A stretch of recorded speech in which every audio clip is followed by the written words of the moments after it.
Good start. Oh, it was on? How the fuck do we want to intro this one? Satan. Yeah, we're a Satanist podcast now. Yeah. We switched tracks again. Episode 8, Satanism. Dick-ass Satanism is what we're done with. I think people should have known from the start when the name was Dick-ass Podcast. Satanist Podcast. Oh, yeah. Yeah. We should have. That's your fault for not thinking this. If you're uncomfortable, kill yourself. Yeah. Satan will embrace you even if you kill yourself. Yeah. Especially if you kill yourself. So. Alright. Well, I guess we should acknowledge we might sound a little different, though, because hooray, we're in person this time. We're not doing it over fucking PlayStation voice parties. Yeah, I can see this nigga's ugly-ass face in real time. He says stupid shit. Yeah, you can watch me break balls real time. About to be... Okay. Yeah, we were recording... This is a special episode today. We're about to be... No, Dude, I'm gonna fly home early. He's about to leave. He's about to leave already. You can't say some shit like that. What the fuck are we gonna do? Oh my god. I can't do this, bro. It feels weird with you being right here. I don't like this. I don't like seeing your face. I don't like it. I don't like it. You don't look like you have any intellectual talk.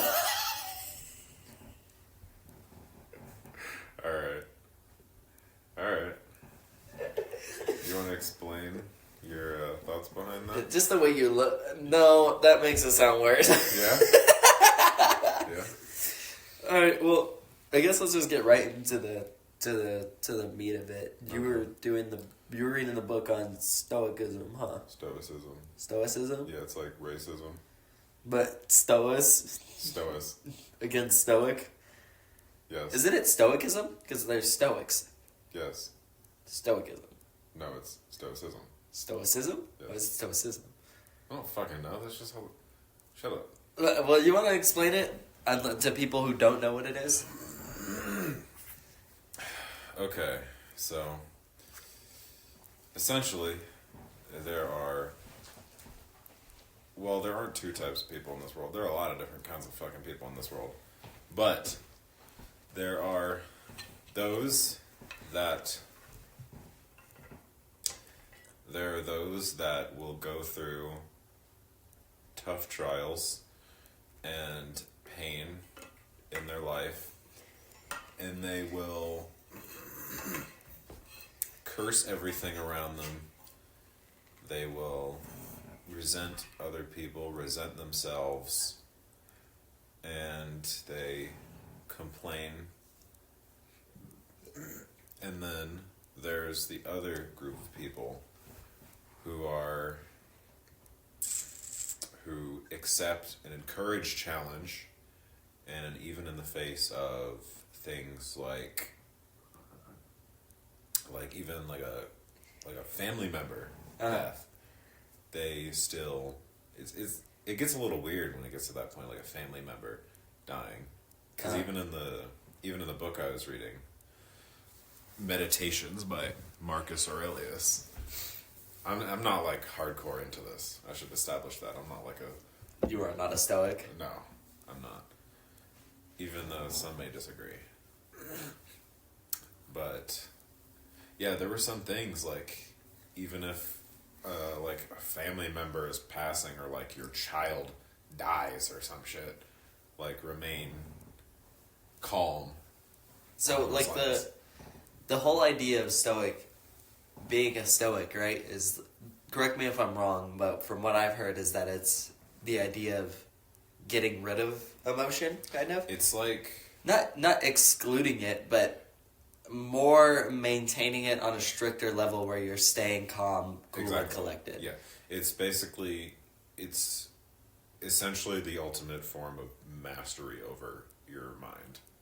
Mm-hmm. Because you're completely mastering emotions, and in that sense you're also able to remove emotions from things more often.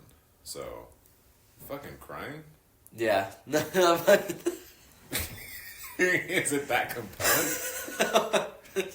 My eyes water all the time. Yeah. Yeah. It's just your eyes watering. Yeah, I'm so happy to hear about Stoics. You're just so emotional. I'm so emotional right now. I guess that leads it to kind of the direction the conversation is. So I wanted to talk to you about it, especially because when I think of Stoic, when I wrote that in the podcast topics, I don't like Stoicism. Not exactly because it's like, oh, I don't think it's a bad thing at all. It's not like how much I hate the carnivore diet dudes. But Rise and grind. The rise and grind. But I just don't really agree with the general concept of trying to not feel your emotions. I understand that probably in the book the guy talks a lot about you said it as mastering emotions, right? Mm-hmm. Where you're not exactly cutting out emotions, you're just able to control them. Yeah. But I feel like people who hear about Stoicism, because I think that's one of the biggest things, too, that something we could talk about was, like, I don't like how nowadays people will hear one thing that they want to get onto and just start leading it in a completely different route, and then it starts growing. Like, the god-awful things that have always happened is, like, fandoms of shows. And they start getting on, like, headcanons and, like, all of that. And then this... Academia. Yeah, and they just start taking off. The worst one was when we talked about was Dream. Because he encouraged that, dude. He encouraged that awful takeoff. And it was just like... He pretty much hit that, okay, I'm going to have all the people who are stans here. And if you like my content at all, you're either... It was pretty much like if you watched Dream, you were a stan or you were not a part of him at all. Yeah. Yeah. But... Like, I don't like how people they see something, they'll see something like Stoicism, right? Like, probably someone who's uninformed will see it and be like, oh, I'm going to just remove my emotions and just not worry about them at all. Yeah. And I think I don't like that. It creates robots, essentially. Yeah. And I'm not like an expert philosopher. I haven't completely picked apart the ideas, the entirety of the ideas behind it, but from the things that I would want to pick out of it, if there were any, it's like the idea of like discipline, essentially, like disciplining yourself and maintaining your emotions so you aren't overreacting or anything like that. And it especially, it also talks about,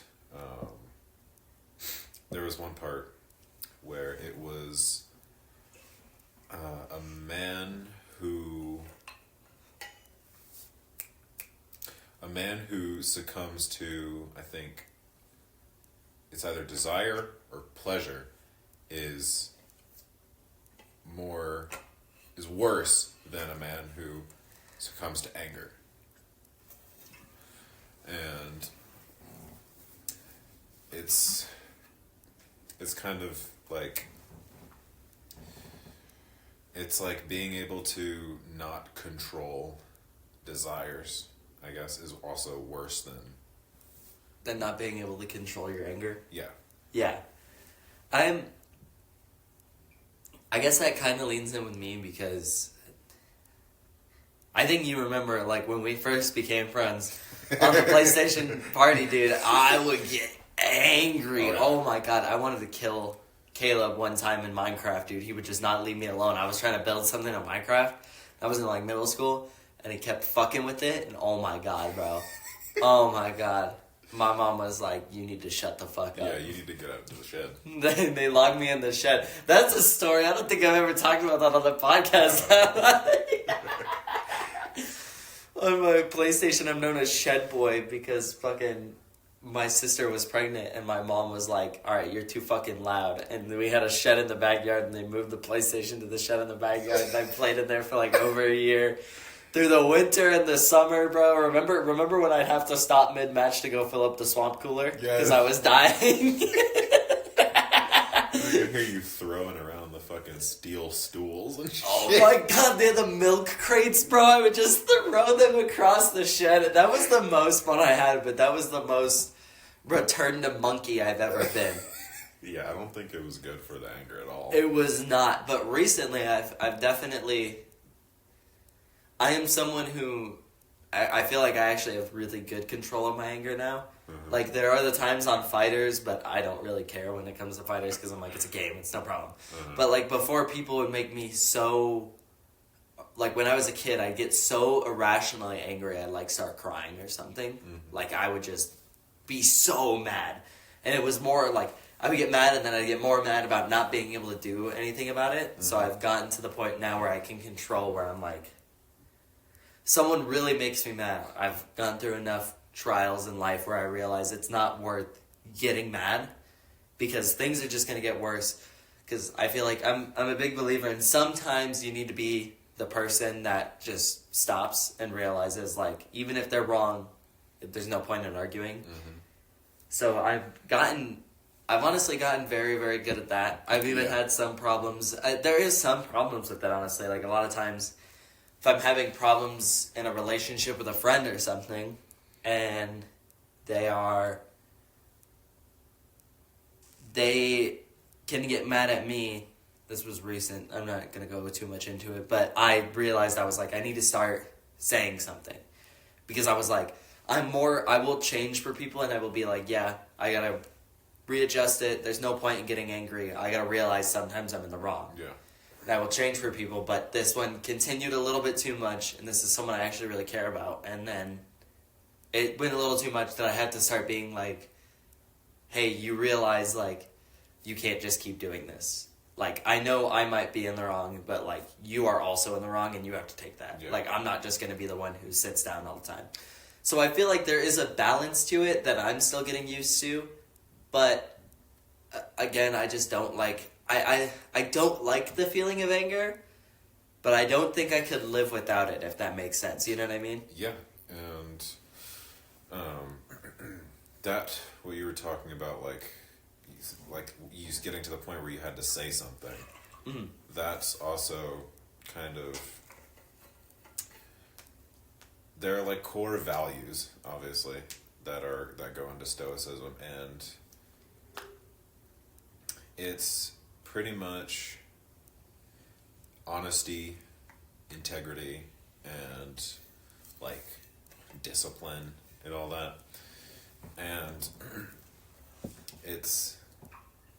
I can get where it lies in trying to, like, build the perfect human being, like a honest, like, trustworthy, likable person that... like, can be firm when needed. Uh-huh. And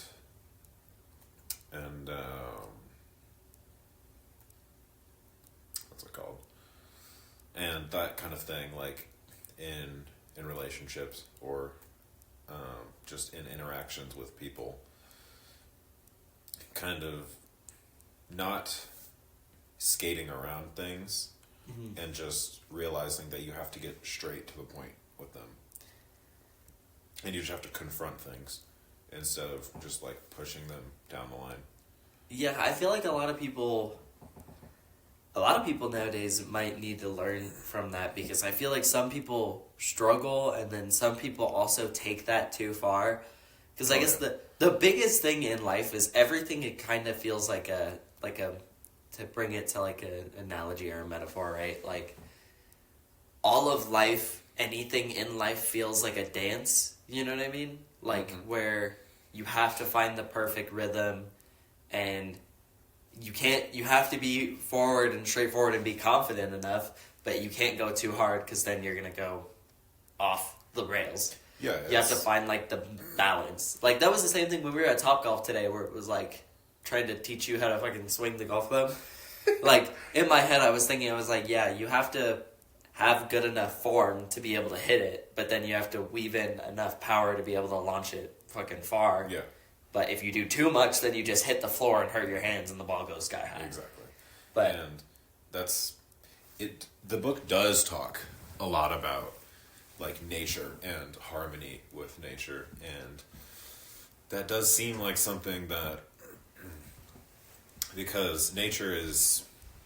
Sorry, I want more natural light in this bitch. Okay. Nature is essentially a lot of balance. The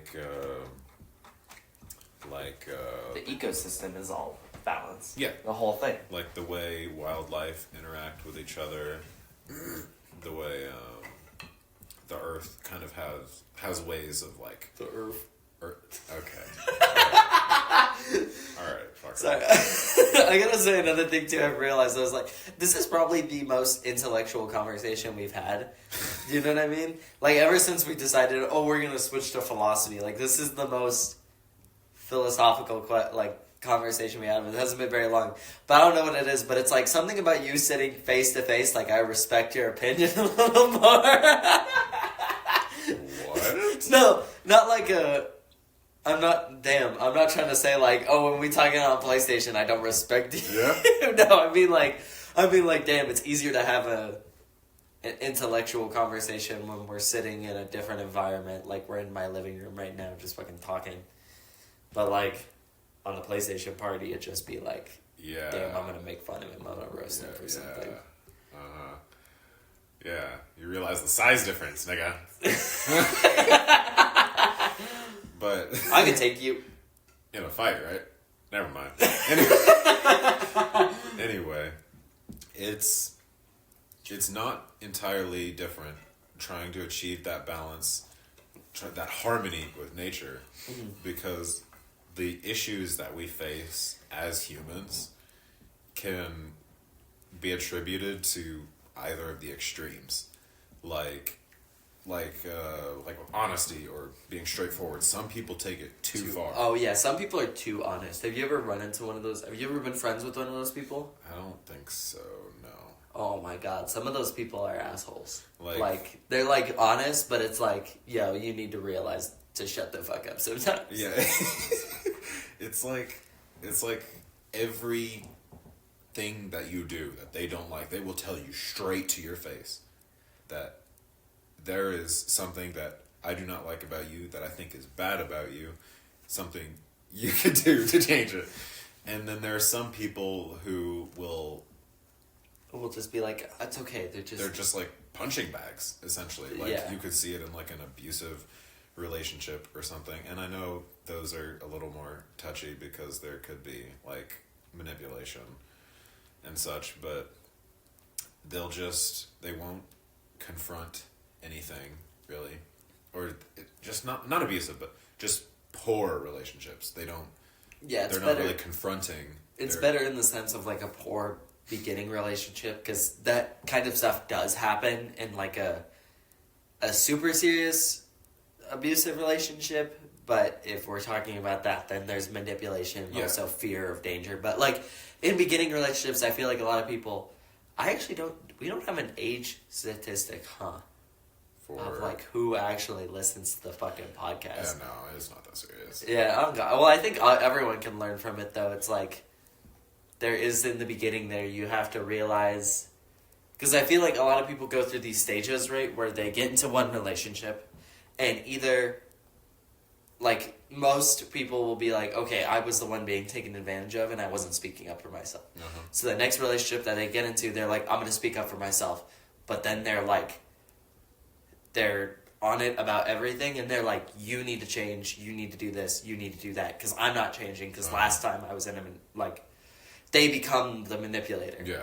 And it's like, people have to realize the balance of getting there in the middle, where you have to be able to, this actually goes good into what I was thinking about, you have to be able to be humble enough to realize I need to change, but also stern enough to be like, sometimes the other person needs to change. Yeah, the balance. And that was a big thing when because I was doing some research on Stoicism, where I got that original question was, I was listening to a podcast. I guess I should shout this podcast out, because I talk about them so much. Honestly, hold on, give me a second. Let me find them. Where are they at? Oh, it's Philosophize This. I listen to them on Spotify, and that dude is the GOAT. He's insane. 30-minute episodes, and he goes through multiple series and talks about everything. He'll do like multiple episodes on a certain like philosopher. Mm-hmm. But he was talking about Neo-Stoicism, which is Stoicism, but Neo. Yeah. No, I think Neo means new, right? What does Neo mean? I couldn't fucking tell you. Because All Neo, I think... New engine option, bro. That's all I can tell you. I know that pretty much it's another philosopher, I can't remember her name, but she did a critique on Stoicism, and there were some things that she believed needed to be changed. A couple of things that they talk about. One was compassion, that a lot of Stoics... What was the name of the book that you were reading? Meditation. Marcus Aurelius. I think that he has I'm not sure, I believe the name sounds familiar, but a lot of Stoics have a negative opinion and some harsh words when it comes to compassion. And their idea when it comes to compassion is that you shouldn't be compassionate because you're looking down on another person, is how they see it. Okay. Is how they see it as like, compassion is bad because you're reaching your hand out to someone when they should be able to bring themselves up, is kind of the thing. Which, I don't know exactly, but like, it sees it as like you're pitying them. But I don't see that as the same thing. I think compassion is super important as humans. Yeah. Like, super important. I've switched my thinking from that, because I honestly think I used to be a Stoic without knowing what Stoicism is. I used to just try to be like, okay, emotions, I'm going to control them. I know what I'm doing. I'm a logical, rational person, right? Like, I was leaning heavily into that logical, rational, not leaning into emotional at all. Because I was like, I'm done with emotions. I'm going to go do my own thing, right? So I've always been like that. And recently I feel like I'm changing, because I'm like, no, emotion's kind of important. Yeah. And, like, human compassion is kind of important, like, helping others. Because I always used to be like, I'm not going to help that person because they've never helped me. I'm done, right? Like, I started to switch that. All the people that I've been helping, it was just because there was other, like, bad people in my life that I would help them, and I would get nothing in return. And I was like, why the fuck am I doing this? I should not help anyone unless I see any return in it. But now it's switching into, might as well just help people, right? Like, just being a good, caring person. Like, kind of, because that's why I feel like I've been talking about religion on the podcast a little more. It's not because I want to find a religion, but because I like the lessons that religion has, I guess. Do you know what I mean? Like, the morals that they create of just, like, being a good person. And I feel like nowadays a lot of people don't like religion, and I understand that, because I didn't like religion when I was growing up. I was like, this shit is boring. God is boring. Yeah. God needs to throw, like elves and dwarves into that shit or something. Oh God, make it mythical or something. Exactly. I don't know. Wait, That's it. It's mythical. I mean... Yeah, but, like, mythical in a way that, like... Fantasy? No, like, you love God a lot, we're gonna test you by killing all your children and your goats. Oh. Okay. Yeah. Like, mythical and, like, I'm gonna send demons to go fuck you up to make sure you're still, like... that you still love God. Oh, okay. Yeah. So God, every once in a while, just, like, will do, like, a blood moon or something. God has done... actually, that is probably the easiest way to explain the Bible, is God every once in a while feels a little quirky, and he wants to do a little something fun, so he, like, destroys half the population or fucking kills something, because he's like, the world, I don't like it, I'm gonna redo it. No, build a big-ass fucking boat and put 2 of every animal on it. We're going back to the incest. We're gonna incest the pool again. And then he just floods everything, and he's like, all right, Noah, let's go set up your whole thing. And, like, Job was like, God, I love you. And he was like, I don't know if I want to do that. I don't know if I want to trust you, so I'm just gonna kill your family and your goats. And, you know, if you stay loyal, then you can have a new family and new goats. Yeah, not the same one, though. Not the same one. Yeah. No, the kids, gone. No, yeah. Your kids? You're not getting them back. Yeah, no. But at least you love God. At least you love God. You were saying something I got off track, but I was definitely talking about neo-stoicism and how I think compassion is important. Yeah. You speak. Okay. 13th Amendment gave you freedoms to speak. Use it. Alright, bro. That wasn't racist. That was pride. Wait. Pride? What? That's history, baby. Okay, whatever. About compassion, yeah. And, like, just helping people, and even though they're not helping you in return. But I think that just helping people in general without, like, getting anything in return, that can lead to, I guess, being taken advantage of. It's better to continue to help people that appreciate it. People that genuinely, like, appreciate your help are the ones that are actually worth helping. Yeah, it's the idea of, like, not letting those people who are bad apples get to you. You have to realize, like, hey, this person's taking advantage of me, but I shouldn't just let that change my opinion. I should still go and help people. Yeah. It's a big thing. And one of the things in the book was talking about being, I guess, tripping on the exact word, but I suppose humble enough to accept help and to appreciate that help. And being able to appreciate someone's help is, I guess, key in understanding. Fuck am I trying to say? God damn. It's a lot harder, huh?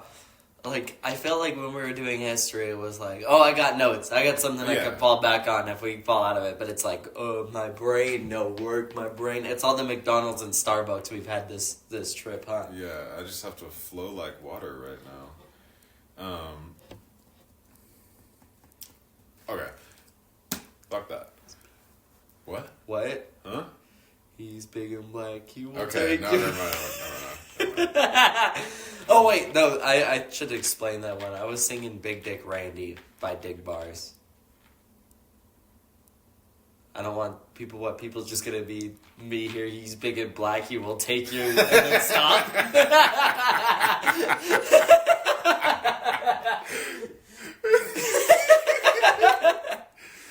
Oh, God. It's just an observation. Dude, that was so funny when we walked into the Walmart and we had walked in and the beepers beeped at you like you had stolen something. But being able to appreciate help is just as important as actually helping. Yeah, because I feel like some people can't. Some people do see getting help as like, you're taking pity on me, you're seeing me as less. I don't need your help, I'm going to go do it myself. And I will say, I'm going to like dive further back a little. I definitely have had that problem. I don't know. Well, yeah, it's a problem for a pretty long time. And I'm stretching. What? that was not stretching. That was not stretching. What was wrong with it, bro? This dude is fucking throwing it back. Yeah, about to hit that bucket. Okay.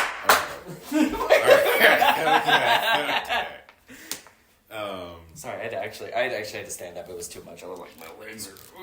But I really can't explain to you how often I've had my family describe me as just like stoic, and I don't know if they probably think it, but they haven't said it before, but like unfeeling almost. I think if we want to talk about this, 100%, we have our own little group. I feel like me, Alex, Caleb all kind of think that sometimes. Like, it's no offense to you, because you've always been a very private person. Mm-hmm. Like, that's just you in general. And I feel like as the boys have gotten older, we've all kind of gotten a little closer. Like, I can come home and, like, talk to you about, you know, fucking some random shit that had happened, like, emotionally wise, right? Yeah. Like, trust you emotionally enough. I trust you emotionally enough with that information that you're not gonna, like, betray me or anything, you know what I mean? But it's always, I bet if we ask them, it always has seemed as, you don't really, like, show it, you know what I mean? Yeah. Like, if we talk about a recent event, not a recent event, but over maybe this year of where you disappeared for a while and then you come back, and it was like, oh, like, all of us were like, is he okay? Like, our immediate thought was, like, he's not gonna tell us. That's why even when you started to tell me about it, I was like, I'm gonna take it very slow, because, you know, I don't want to intrude on that. But I would see, like, I don't think it's that you're very unemotional and stoic. I feel like you're just you're a closed person, I guess. You don't like to share too much in general. I obviously feel things. Yeah. Like, I'm not, like, a psychopath. Yeah. But it's not very easy to show it. Like, probably a lot of people who have done any kind of activity with me have seen it a lot. I could be having literally, like, the time of my life, and my face is just like a fucking blank stare. Yeah, how were you at Top Golf today? Did you think that was fun? It was fun. Yeah. It was fun, but you were like, yeah, exactly. the 1,000-yard stare just. Yeah. it's just blank, and even when something. Oh, let's go! My visual bits are working this time. I don't think if you know this, but when we're doing the podcast, I'm doing shit like that where I'm facial emotions and fucking talking with my hands. There's no one who can see me. But, sorry, I completely interrupted you, and I had no idea what the fuck you were saying. Oh, yeah, that's fine. But, like, it's like that with, I guess, every single one of my emotions, like sadness, or, like, even when I'm angry, it's not showing. I'll kind of just, like, silently see you.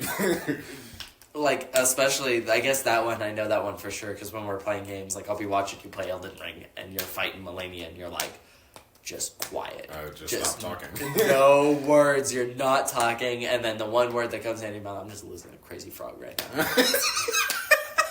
and then just quiet again, and then I just hear, like, in the background, just like, ring, ding, ding, ding, ding.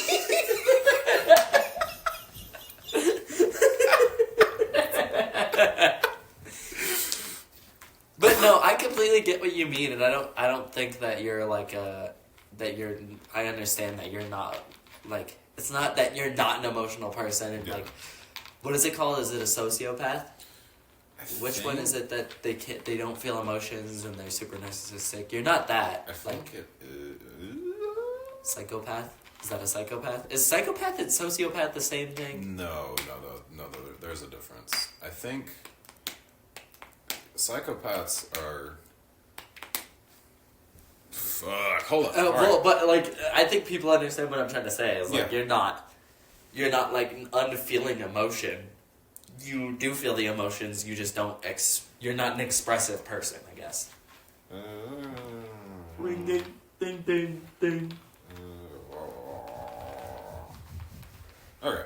Yeah, but I get what you're saying, and it does relate back to what we were talking about. Like, I really struggle with, like, just accepting help. Because I don't like kind of opening myself up to assistance. And, like, over the years, like, my family will ask me, like, oh, do you want something for your birthday? I'll be like, no, not really. Or they ask me if I want anything. I'm like, no. And people, like, offer me food. My first instinct is to decline. Yeah. I remember that the first time I was in Phoenix with my dad and Timmy.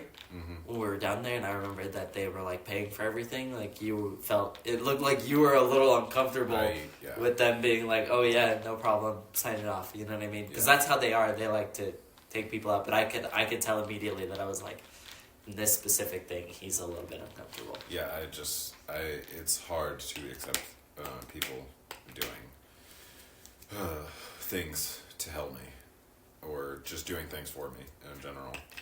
But in that same vein, I tend to have no problem doing things for people. Dying on the street, ambulance pulls up. I'm fine. I'm okay. I'm fine. I can walk. I can walk. Little guts spilling out. I'm okay. You guys have better things to get to. It's alright.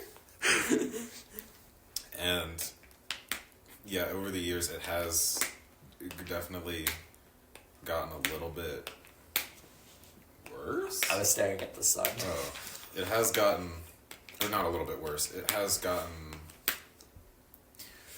worse in recent years, but better this year. In recent years, it got to its peak, and then you were like, "Oh, okay, I'm kind of." You hit that like stock market drop where it hit its peak, and now it's going down, right? Yeah, like this year, it started to go down. Uh-huh. And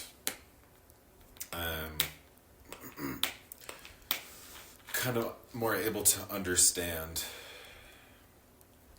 better, just, I guess, opening up more, and not being a fucking wall.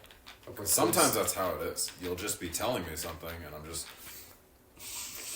Yeah, 100%. There's only been a few times where I feel like in the party chat specifically, I guess, where you have opened up and talked about something that was like personal, you know what I mean? Uh-huh.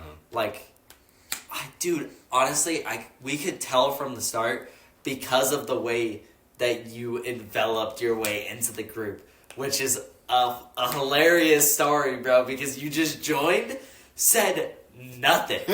You didn't talk for the first day. I don't even think we got a message. You just joined in and you were just listening. And then I remember it was all because Caleb was like, I was like, who is this dude? Like, how did he get into the party? We were like, how is he here? And then Caleb was like, yo, you know what Smite is? The start of the downfall. You know what Smite is? You should download Smite. Let's go. And you downloaded it. And then we played Smite all together, and we were like, yo, this dude's kind of good. And then the next day, I remember I'd left, I'd come back, you were in the party again with Caleb, and you were talking in a Russian accent. And you had only talked in a Russian accent for, what was it, like 2-3 days? Yeah, it was a while. It was a while. It was a couple of days. And then you just switched.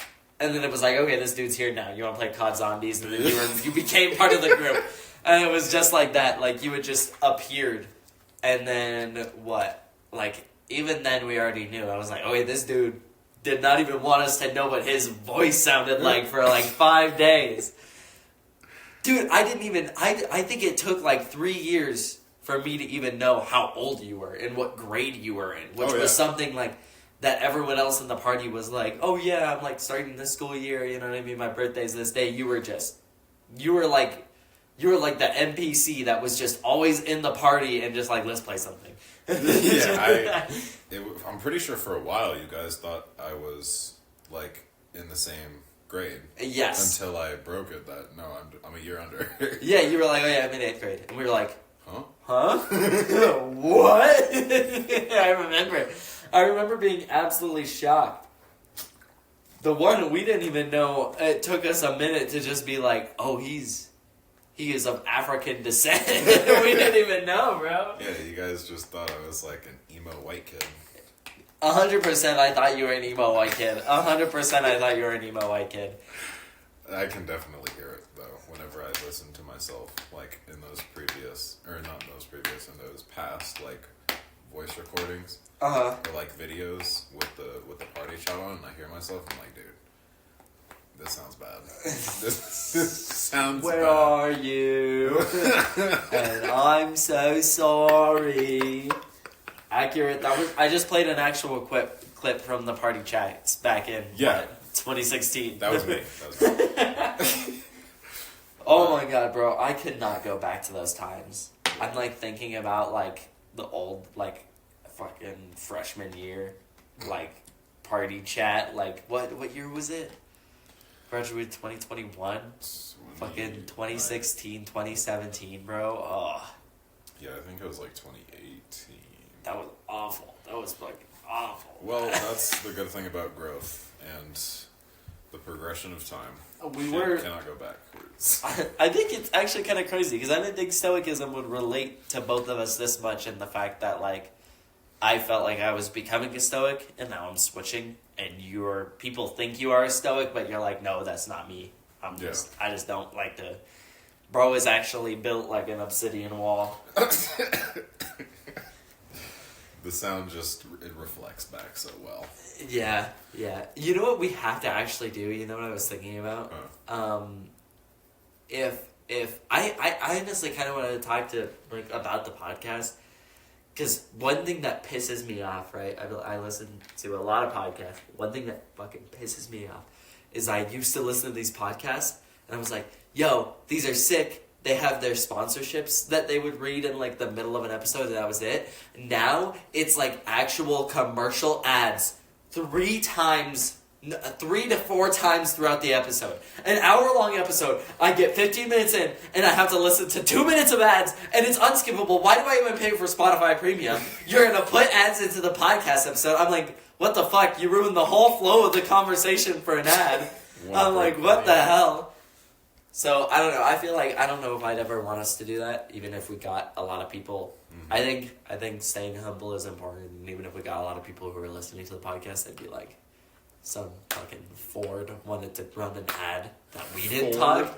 Ford? I don't know why I said Ford. I think I was just looking at some vehicles. But, you know, like, I was thinking, like, typical commercials, you know what I mean? Where they pay an actor to read it off, and it's like, you know, the BK. Raid Shadow Legends? Raid Shadow Legends? No. Would we take a Raid sponsor? Would you take a Raid sponsorship? No. I wouldn't take a Raid sponsorship. No. I tried playing that game. But the immersion is one of the more important parts about discussing philosophical topics. Just also, it's like the flow of the conversation, because that's the big thing about why I like doing the podcast with you, is like it feels like the conversation never comes to a screeching halt. Mm-hmm. Like we're always just able to keep it going. And I would hate for that to be something, and I don't know. I hope a lot of people listen to this. Even though I say some scary things where I could be annihilated by the public. Oh my god. But, like, I don't know. I think it would be kind of cool. You know what I mean? Imagine. What if we did a live show, Edward? Huh? A live show? Yeah, what if we did a live show? I don't know if I could do a live show. You gonna do a live show? Oh my god. Bro, what if I just slip up, say something extremely racist on accident in the live show, and just, that's it? That's done. It's done. It's over. Your Honor, I literally didn't even say it. I literally did not say that. They are lying, Your Honor. Gaslight. Gaslight, girl boss, manipulate. Hell yeah, let's go. Gatekeep. You forgot gatekeep. Is it gaslight, gatekeep, girl boss? Yes. Is that what it is? Yes. Oh, no, it's mansplain, manipulate, what is it? I'm not sure. Manspread, mansplain, manipulate? Is that what it is? I don't know. I don't understand our generation, I'm going to be honest, Gen Z. Have you seen that? No, you haven't, because you're not on social media. There's beef going on between Gen Z and millennials right now. I'm not surprised. Yeah, honestly. They're, like, fighting. They're like, Gen Z's so weird, and then Gen Z being like, millennials fucking suck. Is that all they're saying?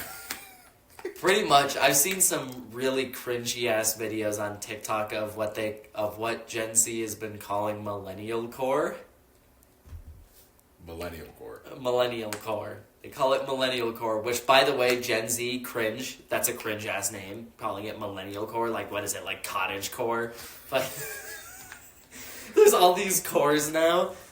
Cottage core, kind of cool. I'm going to be honest, cottage core is kind of cool. It's like the whole vibe of, like, little cottage fantasy house kind of thing. Uh-huh. But millennial core. It's like, have you seen that like... Oh my god, there are the cringe videos everywhere, but it's like the... I want you to go to YouTube Shorts right now. Look up spooky haircut. Huh? Go to YouTube. Look up spooky haircut. I want to see if we can get your live reaction on this video, dude. Okay. Let me see. Is that it? No. Wait. There it is. That's it. That's what? Spooky haircut. Spooky haircut. I'm scared of what this guy's gonna say. Spooky haircut. I have no idea what this looks like. So spooky. Okay, so you saw that, right? Yes. Very cringy video. I want you to guess how old that person was. Like You're genuine when you first see them.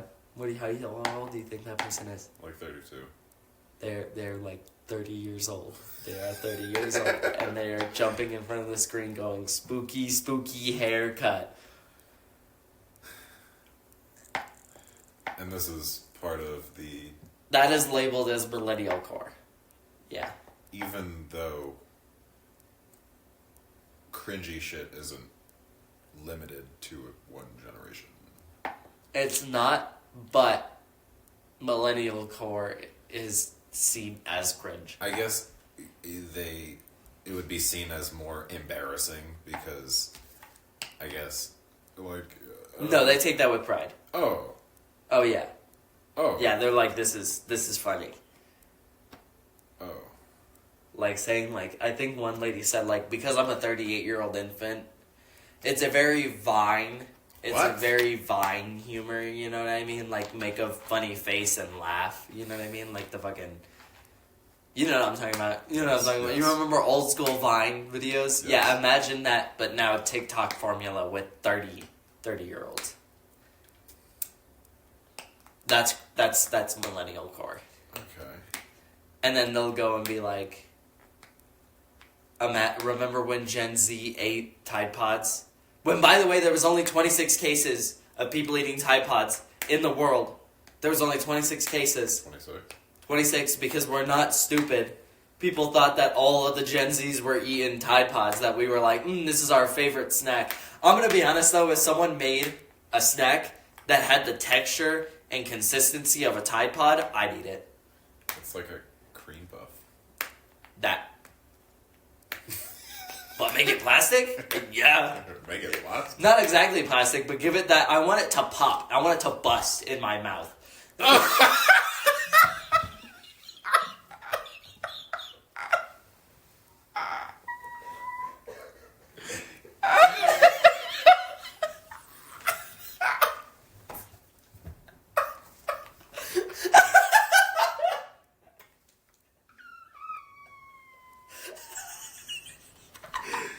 Want it to what?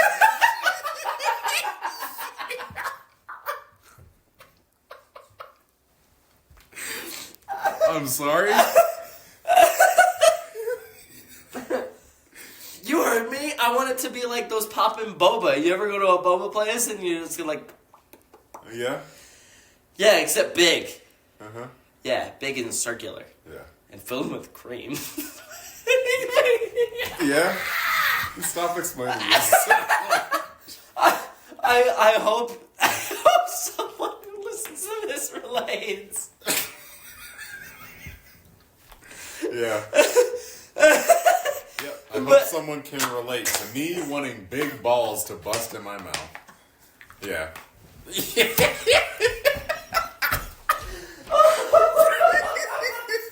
I can't breathe. Bro had to do the black person run away while laughing. I had to hit that.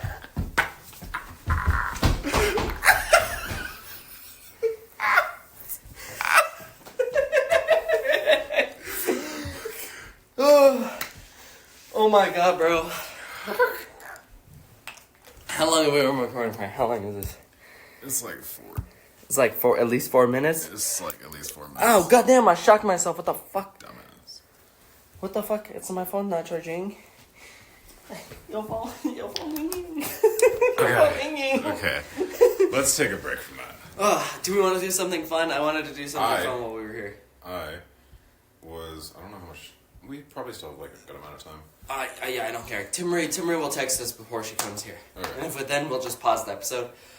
We can record the second half later if we wanted to. Okay. Oh yeah, this will probably be an extra long episode or 2 episodes. Yeah, it'll be like a mishmash of shit. Because this is the only time. Well, I don't know. You can fly for free. I can't breathe, bro. Oh my god. I need to take a second.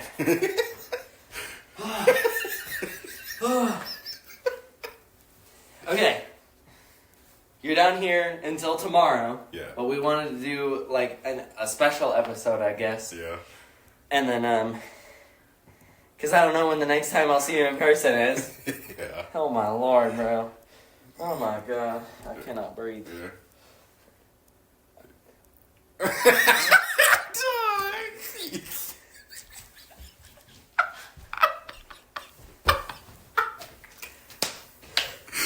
What did you want to do? What did you want to do?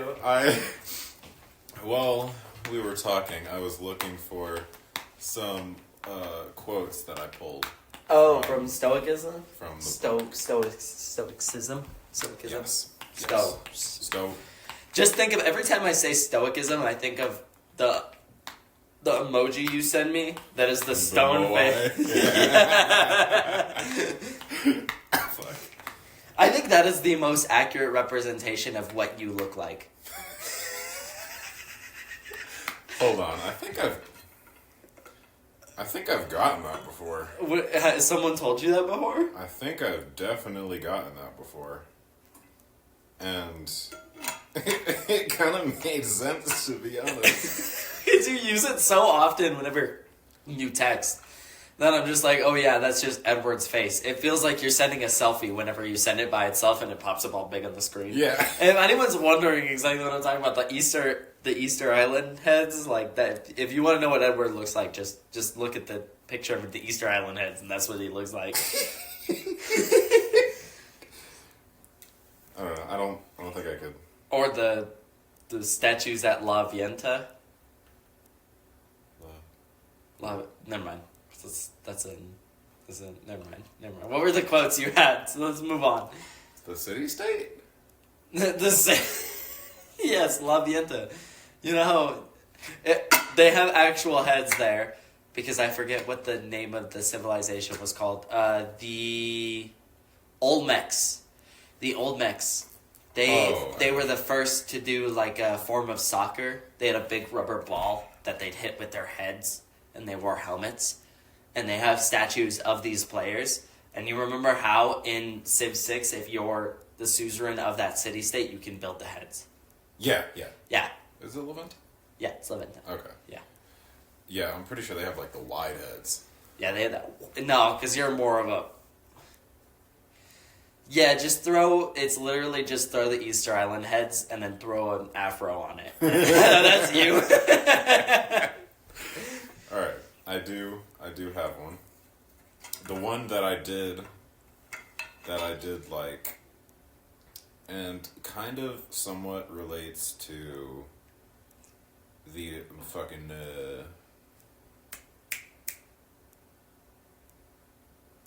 you having a stroke? No, I'm fine. Did you forget how to drink water? Yeah. Yeah? Okay. It is... Damn, I fucking... Just look at your phone. Yeah, I was like, why did I turn it off when I can't remember what the show is? Bro acted like he was giving a school presentation where he's got to look up at the class before he says something. Yeah. Okay. Okay. And it's mid-sentence, so it sounds a little funky. But to stand up straight, not straightened. And that shit... I think you explained that one to me where... For yourself to stand up straight, and for someone else shouldn't straighten you. You should be able to straighten yourself, right? Yes. Yeah, I like that one actually. It feels, because I think that's exactly where they come into the idea of that they don't like compassion. Yeah. Because you should straighten yourself, which is definitely a good idea. But then maybe the gym bros are gonna take that and be like, straighten yourself, bro. Yeah, but it's. it's like, because, right? Yep. Watch this shit. There's another one I sent you beforehand. Yeah. And it is, everyone gets one life. Yours is almost used up, and instead of treating yourself with respect, you have entrusted your own happiness to the souls of others.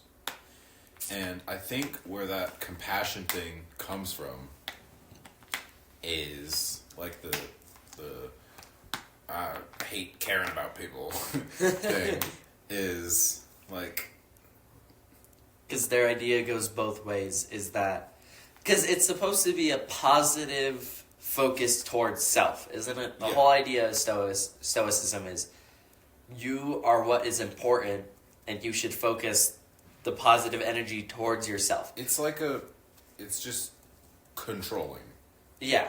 yourself, balancing yourself. And you shouldn't, and the idea that is that it's hard enough to balance yourself that you shouldn't worry about balancing other people out, that everyone should, it's the idea of everyone else should be able to balance themselves out, and if they're not able to do that, then they're not worth being there. Yeah. Yeah. So, which is kind of, in theory, in my head, yes, that makes sense. And that is exactly how I used to be, is I used to focus, I'm me. Ooh, ooh, ooh, ooh. Ape strong apart. Ape strong by self. Exactly. But I've become more ape strong together. Yes. Yeah. And I think it makes sense to not because those quotes kind of go together. Like, Yeah. to not entrust your happiness to others, and to be willing to straighten yourself instead of just leave yourself in the hands of someone else. You know what I think is the biggest thing about us being able to do philosophy now? Is definitely like, because I feel like I've always, the idea of switching the podcast to philosophy always felt like because I had started getting into more philosophy and started thinking more about life in general, this podcast kind of feels like sort of like a live journal with an audience, right? Mm-hmm. Where me and you are studying more things that interest us, but about life. Yeah. And like learning our way through life. Because both me and you are still honestly very, very young. Like, yes, honestly, a good bit of our life has been lived already. Which, another thing, people are probably going to take our word with less conviction because we're so young.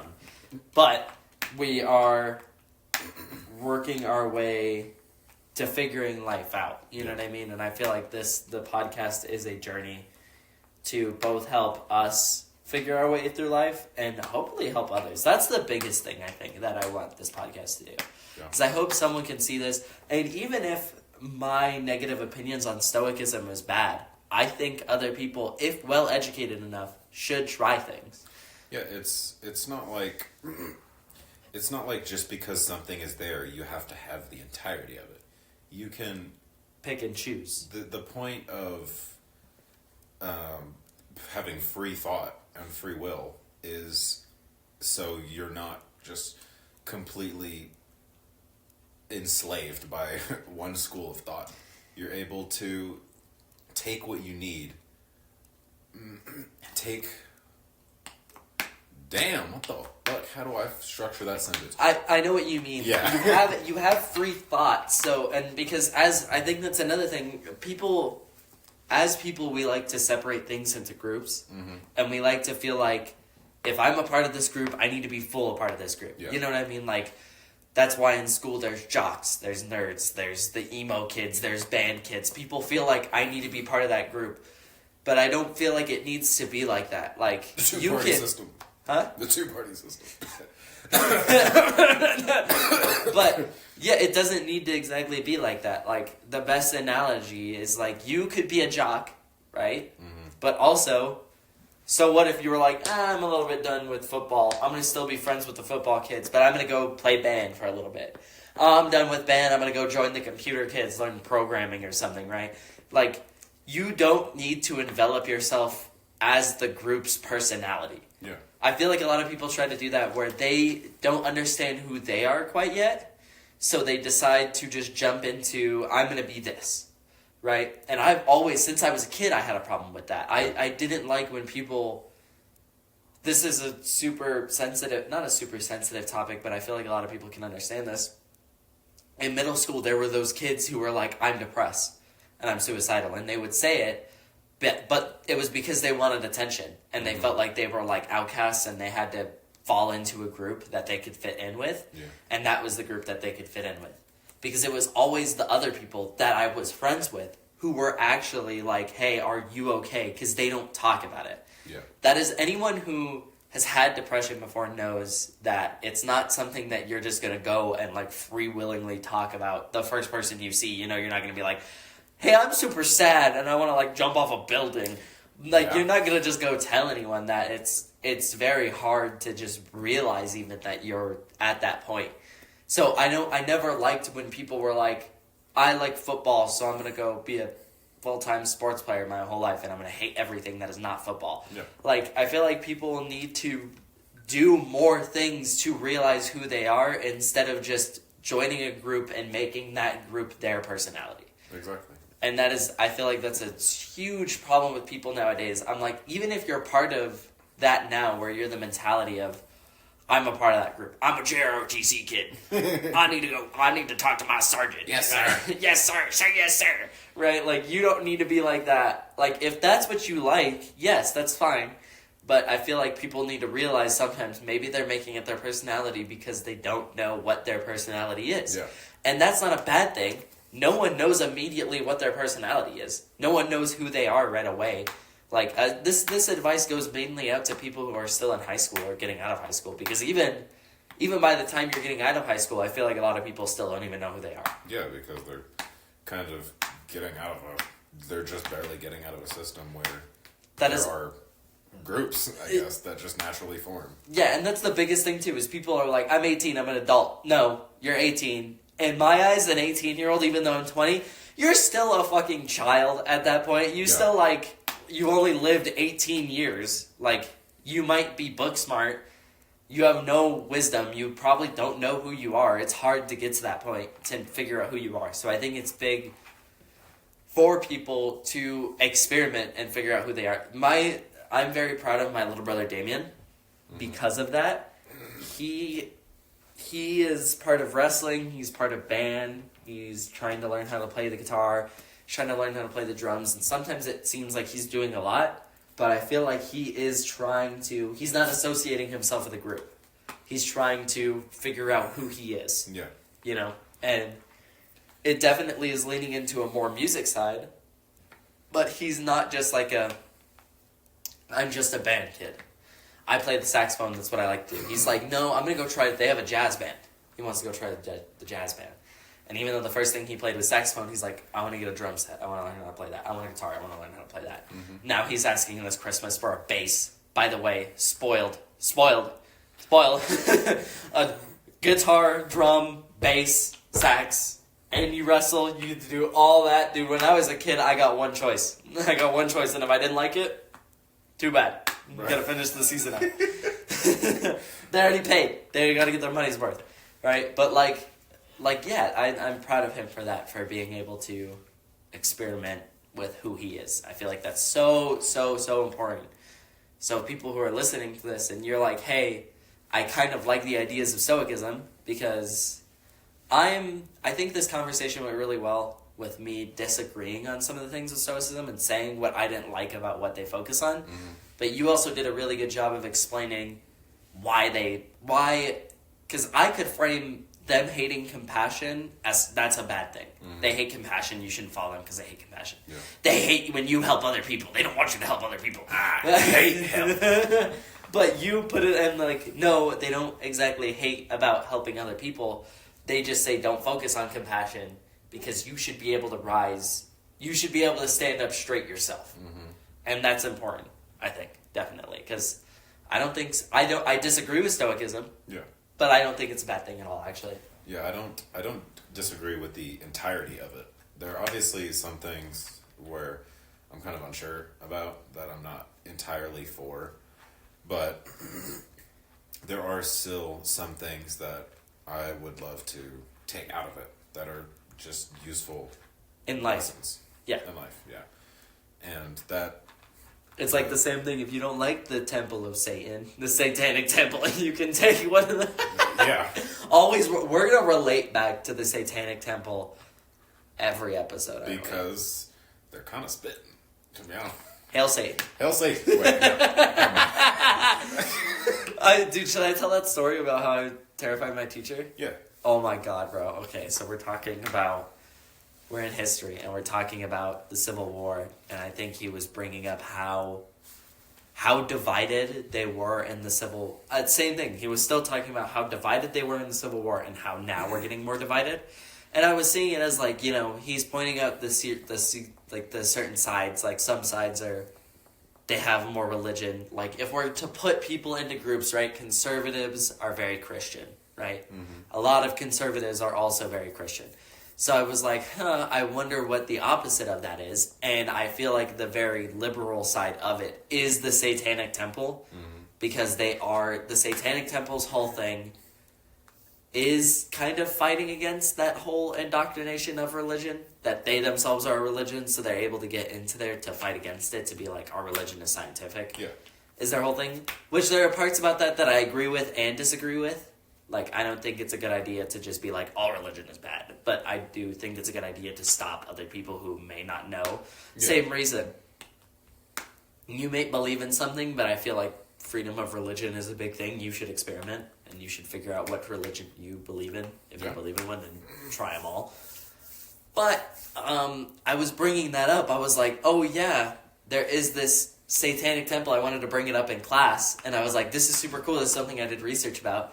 And I remember one time I told my history teacher about the new Exorcist movie, and he was like, I hate, like, spirits and stuff. He was like, I believe in that. He's like, I don't fuck with any of that, right? Yeah. He got very creepy. So I brought up the Satanic Temple, and I could see he was like, and then I brought up, I was like, yeah, and then one other girl across the room raised her hand, and she was like, yeah, I did some other research into this too. They're trying to build one here in New Mexico, and then another kid from across the room was like, I did research on the Satanic Temple too, and I was like, yo! Dude, he was so scared. He was so uncomfortable. He was like, oh my god, are they going to indoctrinate me? Like, no. They called him Satan. Yeah, it was so funny. It was so funny. What else can we get into? I feel like we went over Stoicism really well. Yeah, and I was going to say, like, even... Huh? I keep interrupting you. No. It was just something I was thinking about saying. That even there, you can see, like... What? The bottle clicking? Oh, yeah. You're good. Even, like, in the religion, like, finding out what works for you. Like, because there are some people who will understand that there are some bad things about religion, but they still want to follow it. And they still want, like, something, I guess, concrete that they can... Which is not bad. Yeah, like a way to live, exactly, like something to live by. And there are some people who just can't get behind it. They want to feel like they have the liberty, and so just religion isn't for them. Mm-hmm. And I guess you could really sum up this entire episode in like a short paragraph, pretty much. You can do that with fucking anything. What am I talking about? Did you guys know that you could summarize anything? What? What? Oh my god! Holy this is shit! So new. But yeah, what can you summarize it into? Essentially, you are not defined. What? I thought you were going to say, you are not special. You are worthless. But you are not defined by your group? You are not defined by your group. You have a choice. You always have a choice. And you have the freedom to live the exact way that you want to live. There are 8 billion plus people on the planet, And if you dive into your own head and think of all of your innermost thoughts, those 8 billion plus other people are just as complex, and a lot of them still don't know exactly what they are and what they want. Because one of the hardest things about being a human is one of the cores of philosophy, finding out what it means to be a human. Yeah. And what it means to be yourself. Damn, this is a turn for this podcast. That was the most intellectual conversation we have ever had. That actually had a goal. We stayed on track. We got off a little bit, but we stayed on track, and we had a summarization of the topic at the end. Like, damn. I think that's kind of like the idea of what we were talking about. But how you summarized it is like people should, even though you might not label yourself a philosopher, you should do philosophy. You should try to kind of become a philosopher, to understand the philosophy of your own individual life. And Why'd you smirk at me like that? I was thinking, like, flow like water ain't a joke. It ain't. You could think of yourself as, I guess,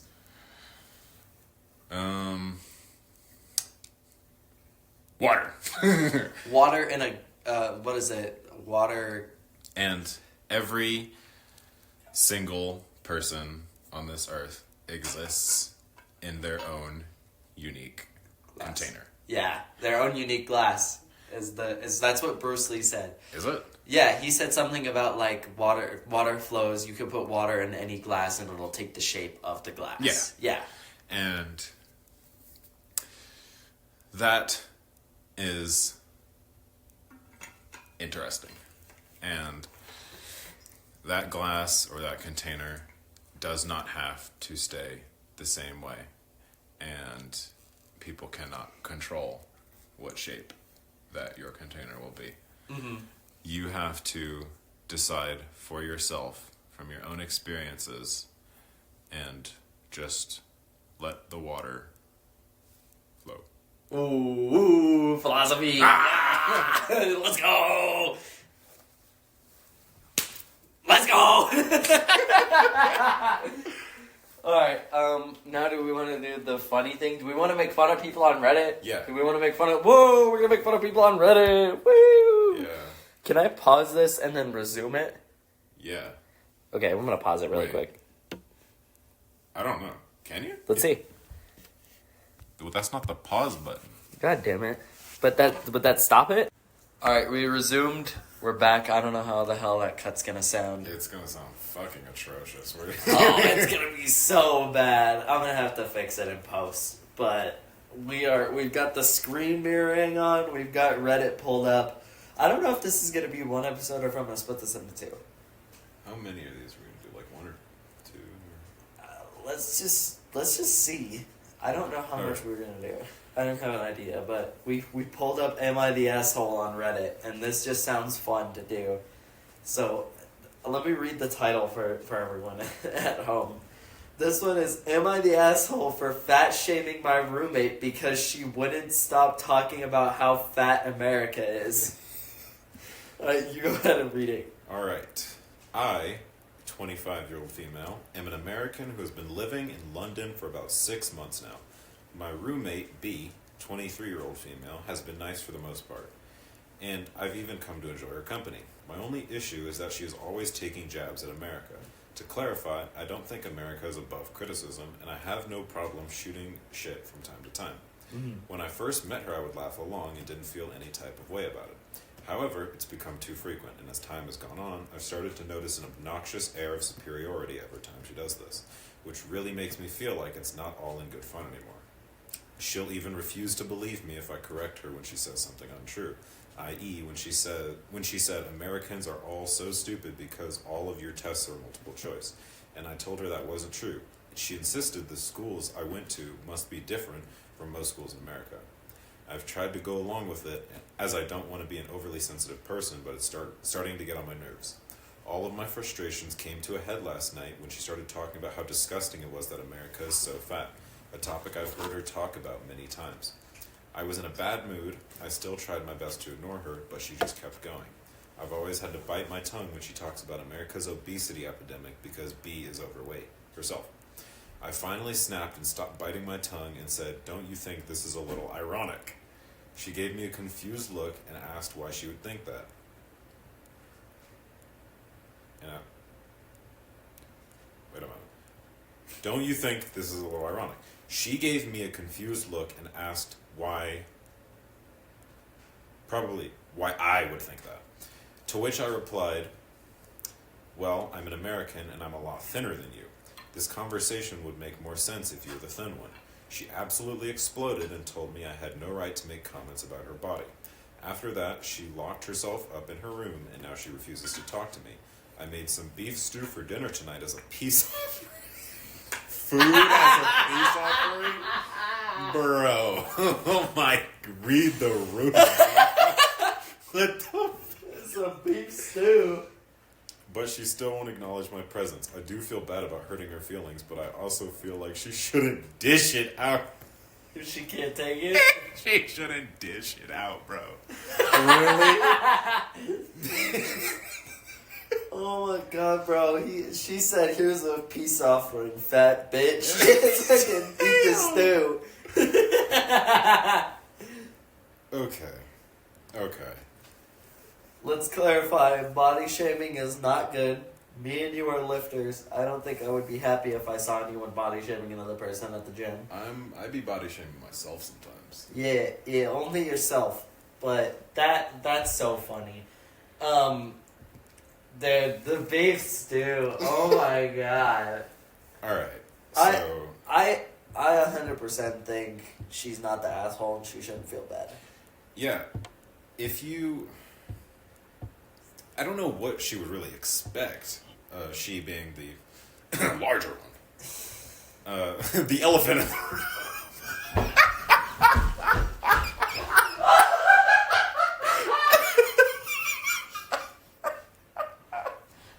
Bro! Come on, man!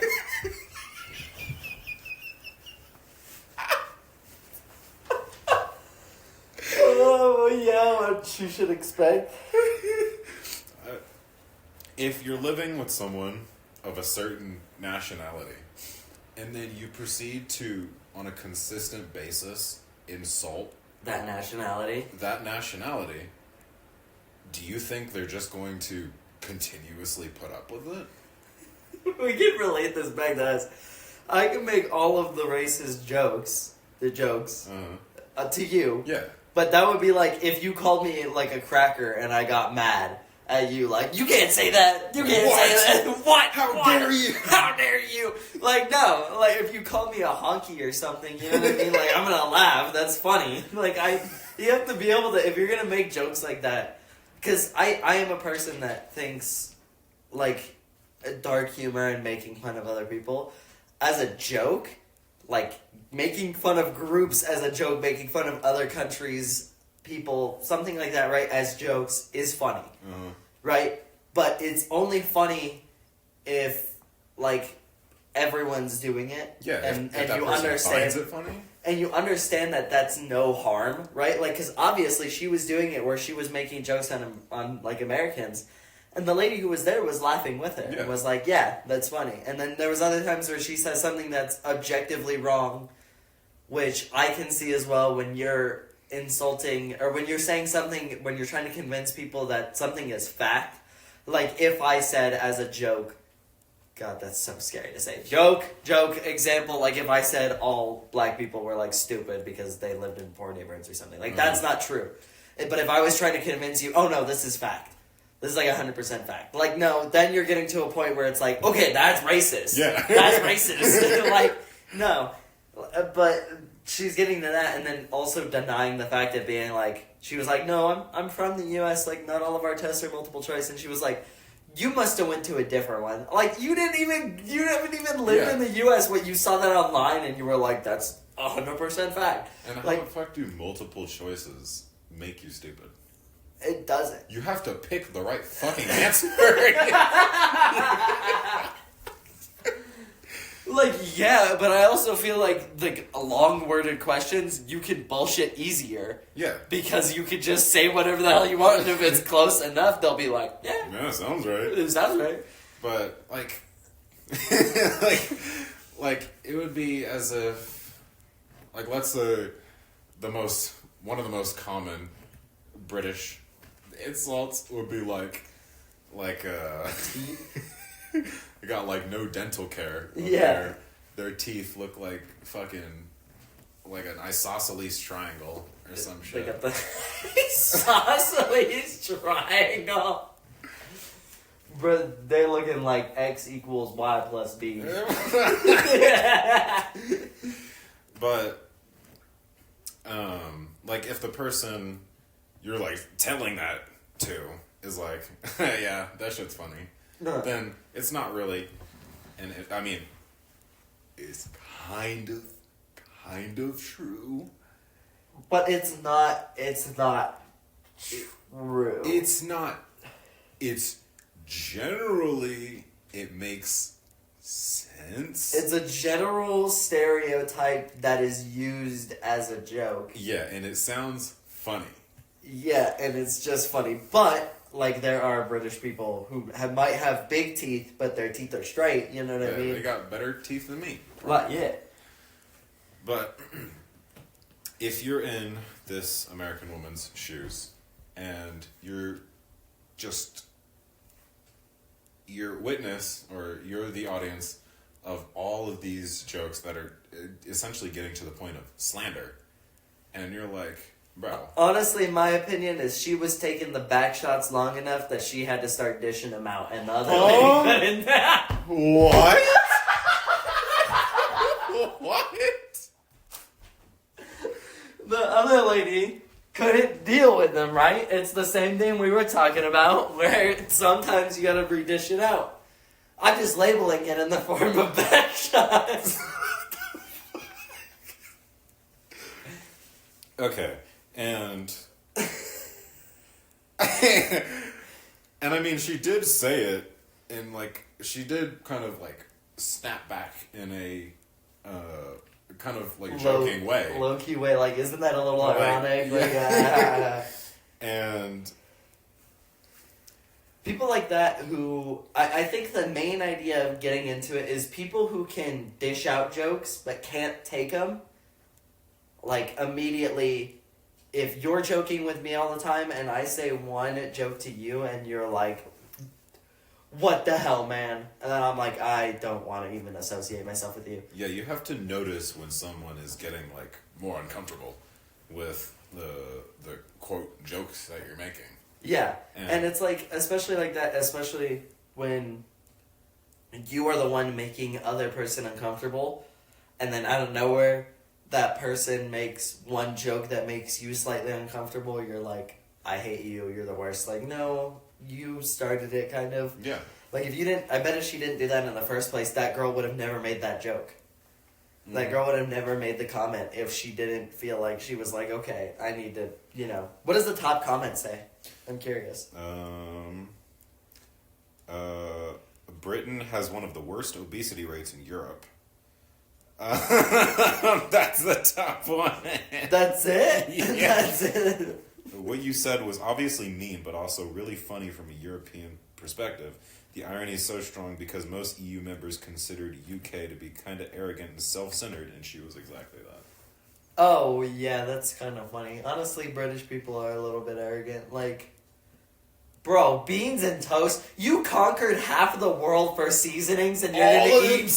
spices? I know, and you don't eat none of it. Exactly. None of it. Oh All my of that God. control you had in fucking India with literally all of the spices. and you be seasoning your beans with fucking like the air mixture in the atmosphere. How the fuck does that make sense? We're gonna add a little bit of my specialty. I'm gonna go take some sewer water.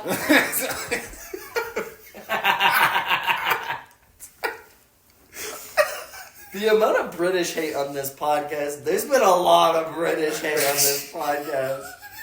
What's another one? Let's find There another was one. historic hate. It's historic hate. Honestly, though, but look, how do you conquer? They conquered half the world, and then they were like, "Hey, maybe we shouldn't do this. We should just like release them all, right?" And like British has done some good things, but it's also like British people, really, you're gonna conquer half the world. And like I remember seeing these videos as well, where like a British person was like, "I'm from Bournemouth or whatever some stupid town name was," and some American was like, "Oh, is that close to London?" And they're like, "No, it's not close to London at all." Like, they were like, "No, it's not. Like, you're stupid. You should understand our maps, right?" And it's like, we know that LA's not close to New York. How can't you understand that Birmingham is not close to London? And then another British guy came on and he was like, "All right, I'm about to defend the Americans." He was like, a British person is defending the Americans. He was like, Birmingham is 2 hours away from London. He was like, in the U.S., you can drive in Texas for 11 hours in a straight line and still be in Texas. So they were like, yes, to an American, 2 hours away, not a very long distance. Yeah. And in all honesty, no. Like, for you, what? Dude, 2 hours from my house gets me to like a fucking national forest that's still in Arizona. Yeah, that's still in Arizona. Here, Gets me to Tucson, bro. yeah, go to another big city. Like, 2 hours here, okay, 3 more of those and I'm in the next big city. The next closest big city. Yeah. Yeah. Like, what the hell? And I'm like, yes, that is close. Because I would personally say, like, if someone asked me, is Washington, or is like Boston close to New York? Mm-hmm. I would be like, yeah, it's pretty close. They're on the East Coast. But if someone was like, is Seattle close to Austin, Texas? Like, no. Like, that's not close. Not at all. But in the same regions, you know what I mean? Dallas is close to Austin. I would count Albuquerque as close. Albuquerque close to Arizona is a little bit. 6 hours. Yeah, 6 hours is a commute. That's pretty close. Yeah, that's not that hard to get to. Like, A commute. Albuquerque, Denver, Arizona. All of those. Yeah. Like, it's not that hot. It's not that bad. Those were cities. Arizona's the state. I think if you can get to somewhere driving in the U.S., if you can get there in 1 day of driving time, I mean like 12 hours at most, right? That's close. Yeah. That's close. Close. But if it takes you multiple days of a road trip to get somewhere, then it's not close. Is it 2 hours? 2 hours. Like, you could take a day trip down to London. It's not that bad. Meanwhile, in the UK, they're like fucking sweating, heaving, like, I have to see my family, but they're 45 minutes away. I can't, like, bro, I have to go visit my mom, and she lives from my house. It's like an hour drive. Uh-huh. And it's like, oh yeah, I gotta go see my mom. Yeah. Like, that's in one city. One city. And they're like, 45 minutes? I don't have 45 minutes out of my... heavens. Oh no. That doesn't give me enough time to go get baked beans at the store.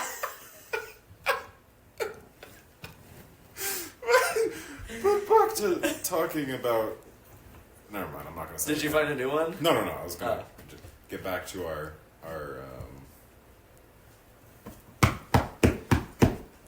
fucking conclusion. Uh-huh. Our conclusion. Maybe the beef stew was a little... that seemed actually nice. I feel like she was like, yeah, I made you... I know it's kind of... That's ironic, right? Like, she's like, oh, here's some more food... You're badass, here's some beef stew. Yeah, like, I know you don't need it, but it's here in case you want it. I think that is genuinely a nice thing. I think cooking for someone is a nice thing to do. Yeah. And I feel like, honestly, it's a little bit more rude if someone cooks for you and you don't eat it. I'm to be honest. She didn't eat that beef stew. I don't care how big you are. You didn't eat that beef stew. You're a bitch. You're a bitch. Yeah, on God. I do not think that she was the asshole in this scenario. She was not. She was definitely mean. She's just a patriot. God bless America! America! Yeah. She was just standing up for her people. And I got that part too, where she was like, I'm not one who hates criticism of America, because goddamn we need some criticism. Yeah. But like, yeah, Sometimes it goes too far. 100%. It's like, all right, now you're just calling like people stupid. When when it gets to the point where you're calling the people, Hey, it's Ryan Reynolds. hey, it's Ryan Reynolds. No, it's not. Like, I don't know. It's hard to find that line. You know what I mean? But when it starts to get to a point where you're arrogant about something and you think you're better than someone because of these stereotypes, is when it becomes bad. That's what it is. She started to be like, I'm British, I'm just better than Americans, and I'm going to start talking shit on Americans. Not just, I'm going to make jokes about Americans because I have an American roommate. Remember when we were talking about people being in certain groups and identifying people based on those groups? It's almost like we shouldn't really do that. That's crazy. That's what? wild. Alright, let's find the next one. All right. How about... Good. Let's just start reading titles out. Let's just start reading titles? No, I got this. Watch this shit. Okay. Let's see. All right. Right here. This sounds decent. Am I the asshole for not paying my nephew's hospital bill? And this one's a little bit lengthy. Uh-huh. They have 4 kids. I have 4 kids. Alexis, 15. Lucas, 12. Ronnie, 11. And Allie, 8. I don't give a shit. I don't care about what their fucking names are. Well, it helps bring them up in the story. Okay. Alexis has a lot of health issues. We've been in and out of the hospital for months. Something important to know is that Alexis has a PICC line, a big take-home IV, and is getting blood thinner injections every day, so we do have needles and vials around the house. Ooh. She also occasionally gets pain meds through her PICC line. My sister has 2 kids, Andrew, 12, and Alyssa, 9. She brought them to the house to play with my kids not too long ago. Alexis had a minor procedure a couple of days before they came. I was showing my sister a video of Alexis at the house right after the procedure. She was still very high and it was hilarious. Okay, she's fine with me showing family these videos. Andrew came into the kitchen, heard the video, and asked what it was. I said that I was just showing his mom a video of Alexis after she got some pain meds. A few hours later, the kids were grabbing a snack and Andrew took the container with needles and vials of the blood thinner out of the pantry. He asked what it is, and I said it is Alexis's medicine. He probably thinks he's fucking hilarious. I can kind of see where this is going. My sister and I left to take our dogs for a walk, and I wanted to get a snack out of the pantry when we came back. I noticed Alexis's medicine box was moved, so I looked at it, and one of the blood thinner vials was a lot more empty than before, and a needle/syringe was missing. Sister and I interrogated all of the kids, and we found out Andrew gave himself a high dose of the blood thinner because he thought it was her pain meds and he wanted to get high. My sister rushed Andrew to the hospital, and he stayed overnight. Now she's sending me the hospital bill because I was the one that left the medicine where he could get it. I'm refusing to pay because if my 11 and 12-year-old boys and 8-year-old girl know not to touch other people's medicine, her 12-year-old should be able to see a vial and a syringe and not drug himself. She's threatening to sue, and I really don't want to go the legal route with this. Am I the asshole for not paying the hospital bills? That's kind of hard. Not exactly. I do have a stance on it. Yeah. I definitely think, damn, it's bad you left it. There was at one point when you said, oh, it's his fault because he left it in the reach of the kid. Mm-hmm. Right? But I'm also thinking about it. This kid is 12. 12 years old, you're not incompetent. Yeah. You're not, stupid. Right? Even if he put it somewhere, maybe, he could have locked it away. But I think he's also probably not locking it away because it's medicine for his daughter that he needs easy access to. He's probably accessing it a lot. So I don't think he would have to lock it away. But definitely, the kid's reaction to, I would have wanted to get high, honestly tells me that kid was just being stupid. Yeah. And I think, yes, it is an unfortunate event that is they are a kid, maybe they didn't know better, right? They didn't know what it was. But I definitely think that is it the sister? The sister? Whoever is suing, Yeah, whoever is sister. threatening to sue, The sister. that they're an asshole. they're Yeah. an asshole. Yeah. 100%. That is not his fault because your kid did not know. Because your kid injected themselves with medicine. Okay. I think. Alright. It's kind of. Okay, so she's obviously the asshole for. I don't know if this Henry. No, I think that's something like That's delivery. fine. I definitely think she's an asshole for suing, Mm-hmm. but it's a little trickier when it comes to like it being her fault that he decided to like touch the meds or get his hands on them or whatever, because that is starting to get into the teenage years, 12, and it kind of gets to the point where they're like, fuck you, buddy. I don't really care what you're saying. So it's not like they listen to lessons very well. And also, there could be like a need for attention because right when I saw that like her medicine was like easily accessible and like she was getting high and it was funny, I knew that one of these little fuckers is Gonna try to do that. Like I could also be funny. I feel like this is different though. The reason that I disagree with it is because it's not just, oh, this is a pill. I'm gonna, you know what I mean? Oh, I accidentally left pills there. Some kid thinks it's candy. I think when I was 12, right, I could still understand the difference between, like, what drugs were and what medicine was, and when not. You know what I mean? When you're 12, you know, oh, I'm not supposed to go around eating bugs or Yeah. glue anymore. But to go to the lengths of getting an empty syringe and medicine, filling the syringe up, injecting yourself with said medicine, that is much further than, oh, this is just a funny little accident. Yeah. That kid had multiple steps to think through what he was doing before he did what he did. Yeah. And I would personally say that's a failure on the parent. Because what morals does your kid have that they believe it's okay to just inject themselves with pain medication because they wanted to get high? I mean, yeah, that does make sense because, I mean, the sister very obviously doesn't take responsibility because if it was a parental failure, she obviously failed to notice that and instead was like, that's definitely what it is. She just doesn't know how to take responsibility for her own children and raising them correctly. So instead, she's just pinning the blame on someone else. Yeah, And- she's thinking like, there's no way that my child would do this normally. Yeah.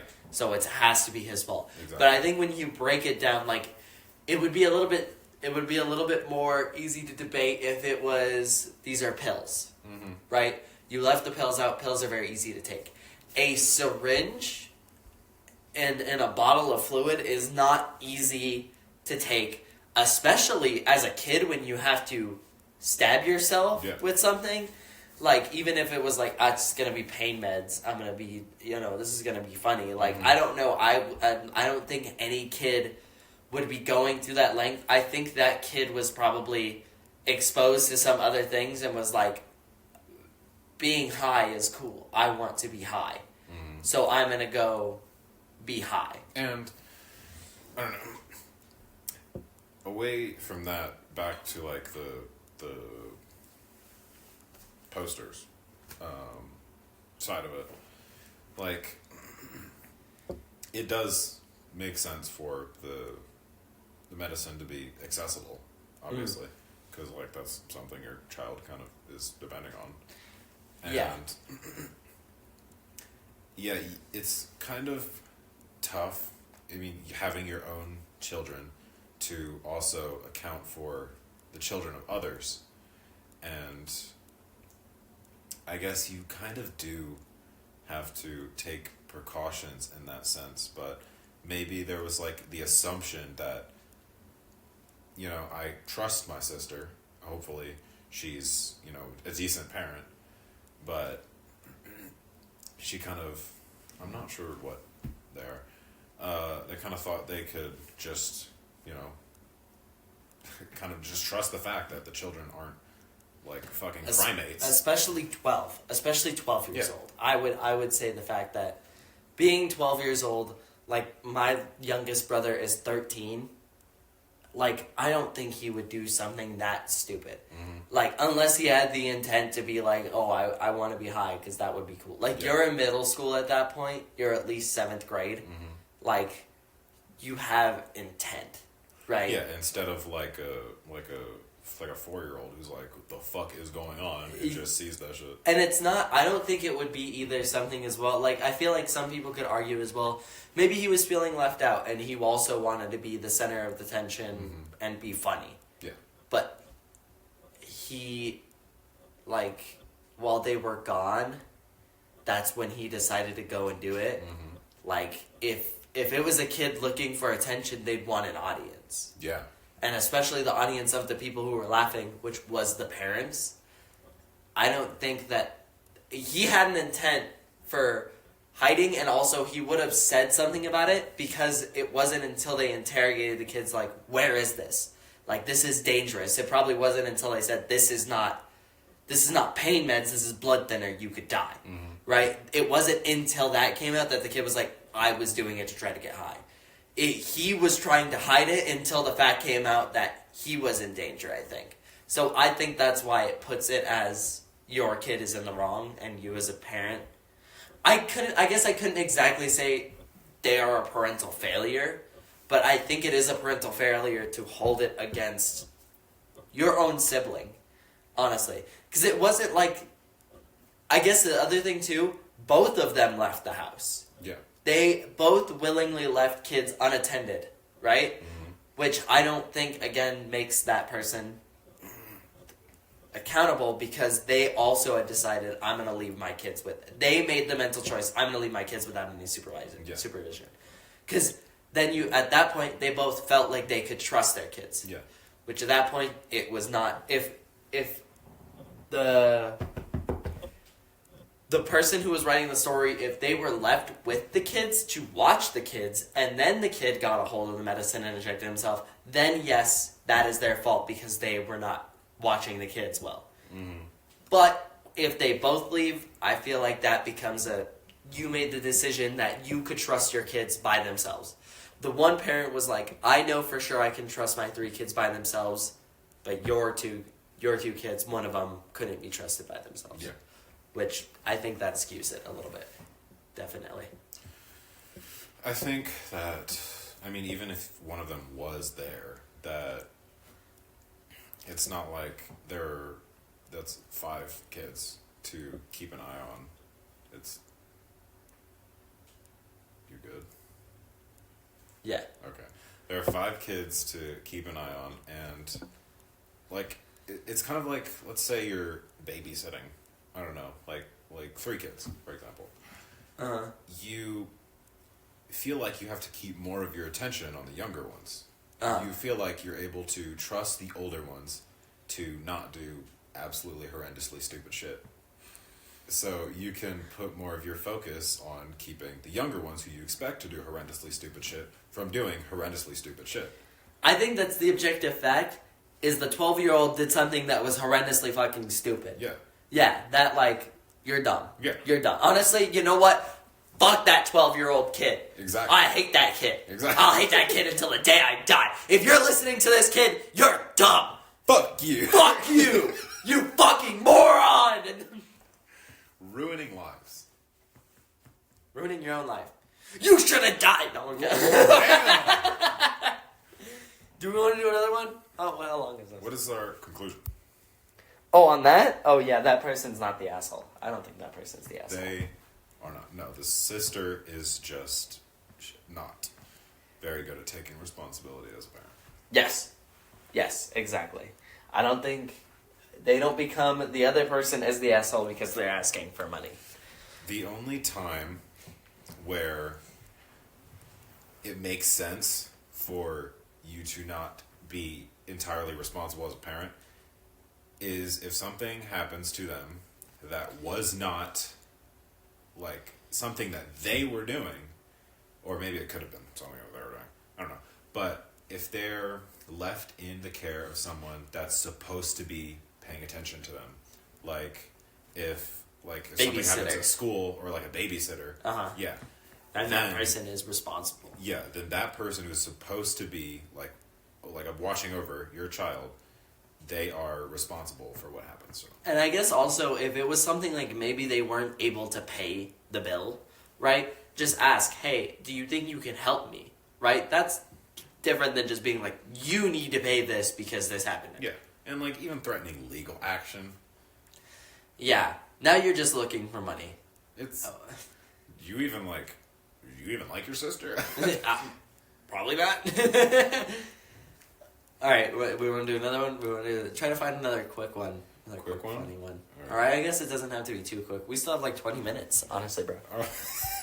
All right. Am I the asshole for calling my girlfriend a bitch for lying about an emergency to test my commitment? No, fuck that bitch. Wait, what was it again? I didn't even read it yet.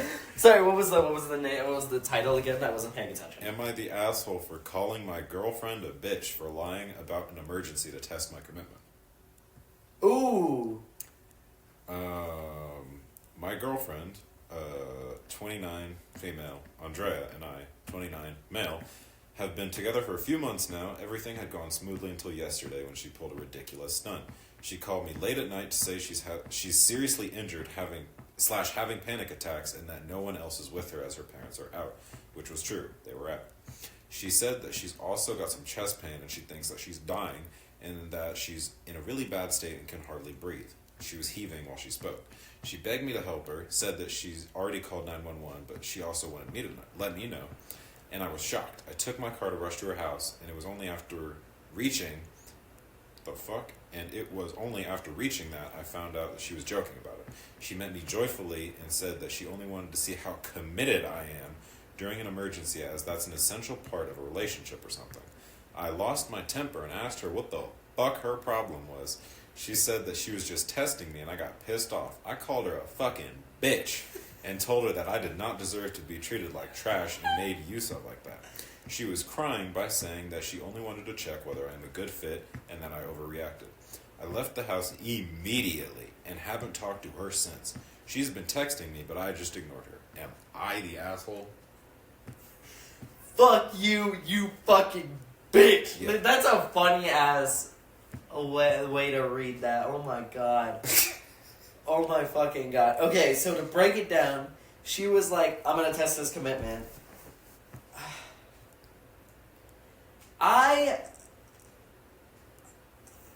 That one's kind of hard, because if we do cheat, there's the cheating commitment test that people talk about, right? Mm-hmm. That I think is a little weird in the first place. You're gonna pay someone to go flirt with your boyfriend to see if they'll cheat on you. Okay, well, yeah. Like, that's a different one. Yeah. That's a different, where I think both sides are wrong. Like, exactly, yeah. But in this one as well, I think this does kind of fit as both sides are wrong as well, but I feel like he's more in the right. You know what I mean? Like, joking about potential, like real danger. Real danger, especially, like, that's 5 months, everything had been going well. Like, around that point, he's probably like, you know, I want to be able to take care of this person, you know what I mean? And especially saying like, oh, I'm gonna die, and then joyfully being like, oh, I'm here. Like, no. Putting a person in that panic situation, like, oh, fuck, are they okay? Just to be like, I was just testing your commitment. Like, why are you even testing me in that way? Yeah. In the first place? Like, one, it comes up with the idea of, one, do you not trust me? That's immediately what I think. If someone did that to me, I would be like, so you're testing me so you don't trust me? Yeah. Like, the whole, like, you don't trust that I would be there for you. Mm-hmm. And, like, yes, I am here. I passed your stupid test, but... Was it worth it? Or why are you joking like that? Yeah. Now I can't trust you because you lied. What if it's the actual... It's like the boy who cried wolf. Yep. You know what? I'm going to relate this to the boy who cried wolf. His reaction is definitely overdone. He should communicate with her again and be like, listen, don't ever do that again. I feel like it does make sense in that emotionally active state. Like, dude, what the fuck is your problem? Yeah. But he should be like, okay, we need to talk about this. Mm-hmm. I don't think his reaction of, I'm not going to talk to you, you know, maybe calling her a bitch in the moment was warranted, but, like, you know, you might apologize for that. Mm-hmm. But I definitely do think, like, you know, false life-threatening emergencies, it's not a good Never. test. Never. Literally Test. never. Like, it's because in that situation, that's like it's not exactly life or death, but putting someone into that panic state, like, I bet you've experienced it. That like absolute panic, like holy fuck. Yes. Like, it's not pleasant at all, especially when it's someone you care about. Yeah. And I think, I think they're not the asshole. I don't think they're the asshole, but I definitely think that they should still talk to the person. Yeah, I don't... Oh, wait, no, there was an update. I forgot, I saw that at the beginning. After talking to her about it, I have decided to give her a second chance. She's apologized a lot and promised to never do it again. I'd be more careful, of course, and I won't be trusting her blindly, but I have thought that I'd give her one chance, especially since she's shown herself to be regretful. So, her doing that did make it so it's harder for him to trust her.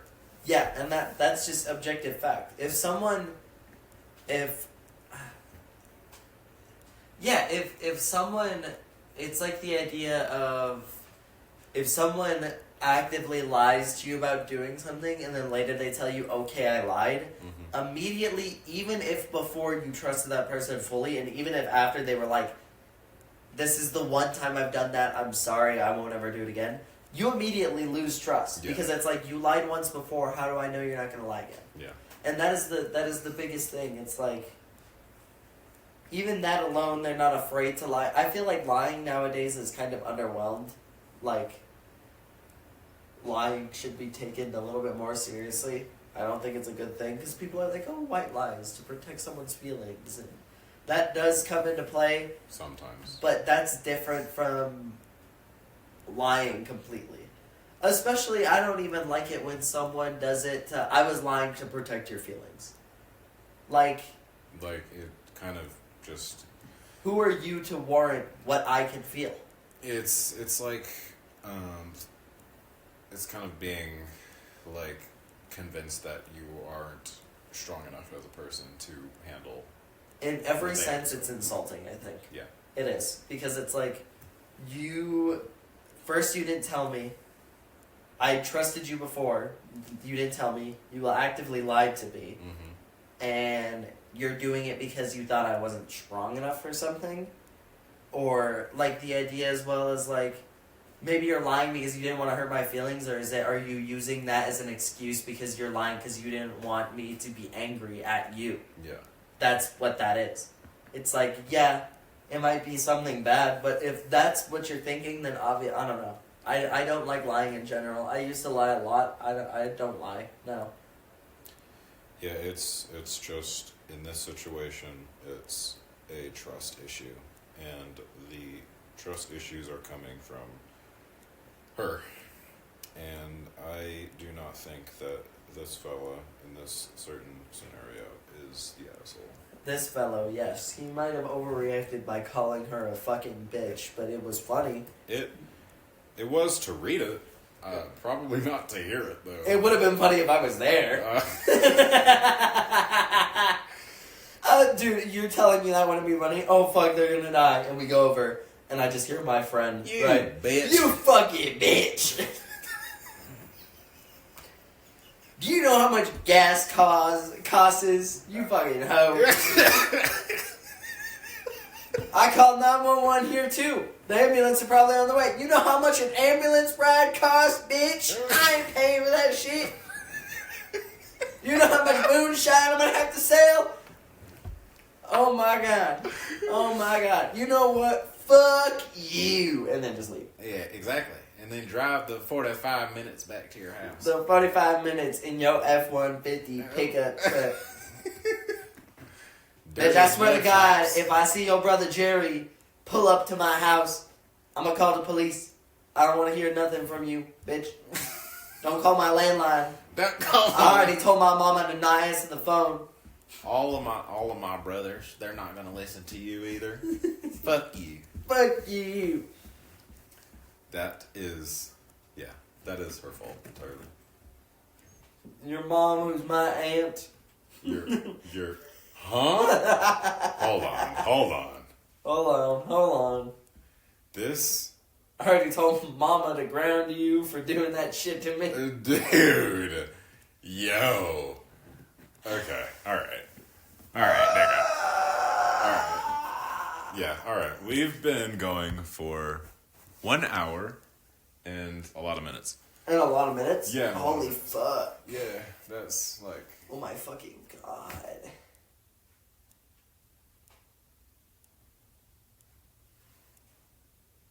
Yeah, what's your problem? I don't know. Alright, anyway. I do feel like we did manage to have one of our more intellectual conversations across all of our podcasts in this one. And we did maybe discuss some things that could be helpful or relatable to people that are experiencing similar, like, confusing situations in dealing with who they are. And then we also did have a little part at the end, this little more light-hearted kind of part. Kind of. Kind of. It was still very intellectual conversations. You know what I mean? Yeah, it's just like the base of human interactions and all that. And I guess let us know how you like that, because I wanted to try it. I wanted to see how it was to do a little bit of Reddit stuff. Wow, we timed it perfectly. Timber just pulled up. damn. But yeah, let us know how that goes. Thank you, everyone, and let's sign off with fuck you, Britain. Sayonara, nigga.